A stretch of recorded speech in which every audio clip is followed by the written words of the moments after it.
Well, it sounds to me like you're dealing with this. And it sounds to me like you're dealing with people who have, sold you a bill of goods before that really haven't delivered. Well, I have all these clients who I can send, use their phone number, and you're free to call them at any time or email them at any time and just talk to them about me. And you can get a good sense of what kind of person I am.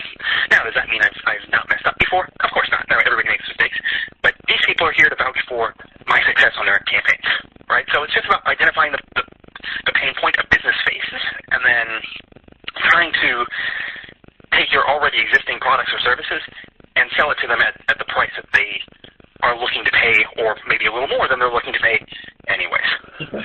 So now, for those prices, if competitors were going in between either one of those customers, would you charge higher, lower, or about the same as your competitors? So it would really depend on the product or service, right? So let's say I had a software as a service product where it's going to be a fixed price every time. Generally speaking, like if it's a product with a fixed price that's very public-facing, you have to understand that most of the clients that come to Daniel or I, that's a private-facing client. They've heard to us, as mentioned before, through the good word and accolades of another business. Right. Okay. Right? But if it's a public-facing product, like a software as a service product, or like like a supplement or something like that, generally what I will do is I look to undercut the price of any existing competitor. So that could be a vertical competitor, or that could be a horizontal competitor. And I'll look to undercut their prices for a good long time. And when I say good long time, I mean long enough to get plenty of customer reviews. I'll grandfather in existing users, and then I'll upcharge to be equal or greater than the competitors. So once the reviews come in and the reviews are favorable, and I've fixed all the little niggles that people have when they have a product, and for the most part, most people aren't going to complain if a product is cheaper than the competitors. They just think, oh, well, it's a cheaper product. I'll just go to the more expensive option rather than blasting it, blasting it all over social media, which can be the death of a business right now. Right. But once they sort of understood that the product is good, I sort of fixed any issues they have, and I would call that beta pricing. I'll step it up to the next level. It may not be full competitor pricing yet. It might just be a slow step up each way, fixing the products that new user base has. But by the time it gets to or above a competitor price point, most of the issues have been worked out, and most of the reviews are favorable. And then existing users, of course, being grandfathered in, prevents them from thinking that you're scalping them. Right. Interesting. So how much attention do you pay your competition? I mean, competition is everything, right? So I don't look at competition as enemies who might be at the gate. I look at them as siblings. I like to have sibling rivalries, but you can't forget that your siblings exist, right? So it's almost like people who try to keep up with the Joneses. I find that keeping up with the Joneses is far more likely to happen if you have siblings. I've got 9 brothers and sisters, and I hate saying it, but I pride myself on trying to be the best one of them. Right. Okay. Interesting. So, yeah. So now, when you think about your life, do you feel successful? No, not at all. Why not? Because all of the long-term ambitions and goals aren't there. Okay. I've achieved some of them along the way. Okay. I've achieved, the wife, the happy wife. I've achieved the getting out of generational poverty. So those 2 goals are there, but I've not done that for anybody else. Right. Okay. All right. So do you think of your company as successful? No, not yet. Okay. Why? Much the same reason. So, as mentioned, I look at money as a tool, and I don't think I-61 is going to be the last tool I ever have. I-61 is a tool to generate other tools. There will be likely will be other ones along the road to completing the ambition or the dream, but it's not successful yet because it's not able to get me to a foreseeable answer to the problems that I have, or the motivations I have. So right now, if you ask me how can I-61 achieve the goal of fixing generational poverty in the Midwest, or in the Appalachians, how can you do that? I have no answer for you. Right? I-61 can't do that. Not yet. Doesn't mean it can't do that in a year from now or in 5 years from now. No. That's what I'm working towards. Sure. Okay. No, that's great. Is there anyone you compare yourself to? No, I don't. Okay.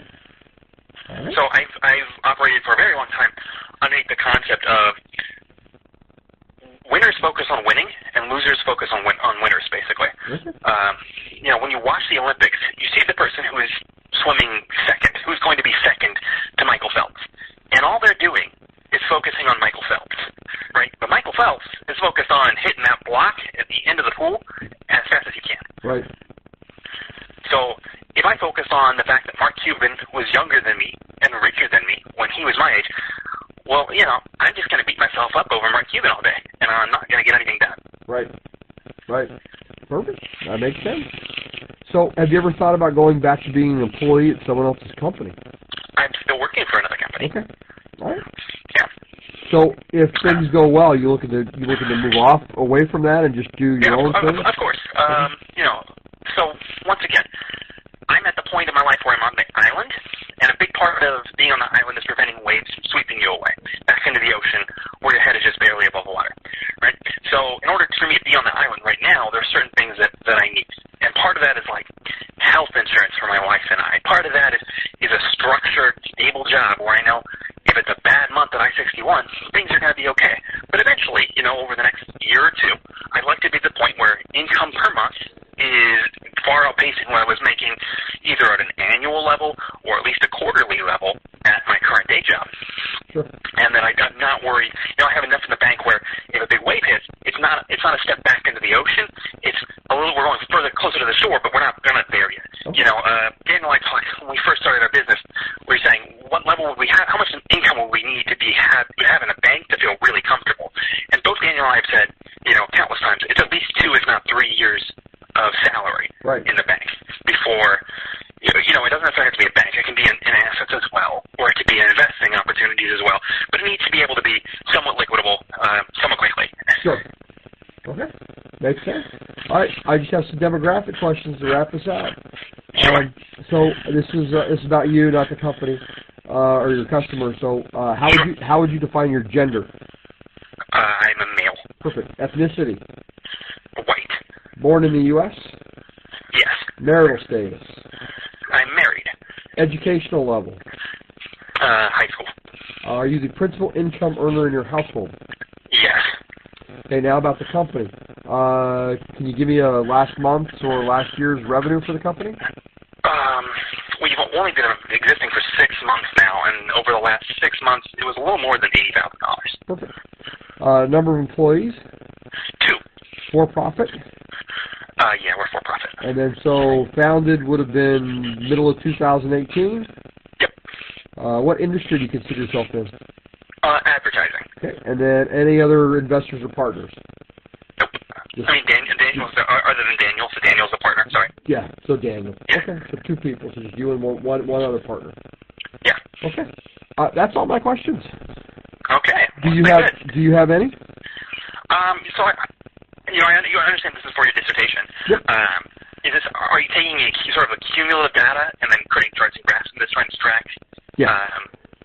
Okay. So are you looking for trends in the data, or are you just trying to compare here's an overall picture of what we found? A little of both.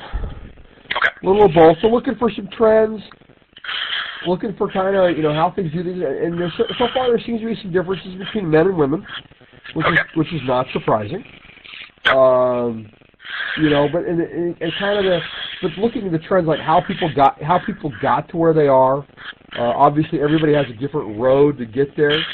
And then just looking to see what other similarities there might be, how people measure success. How are they really satisfied? I was talking with somebody else just a little bit before I called you up. We were just talking about the proper match of motivation to success measurements, because she had one of her motivations for the company was to be able to express her creativity. Yeah. But then if her measurement for success was solely focused on money, no matter what she does, she's gonna be at odds with herself. Yeah, because it's not the point of her business. Right? It's not the reason for doing it. Yeah, it's like I got in business for to be creative, but then I'm not using creativity as my success. They'll just be pulled in opposite directions all the time. Whereas other people that like one person, they were in it for creativity,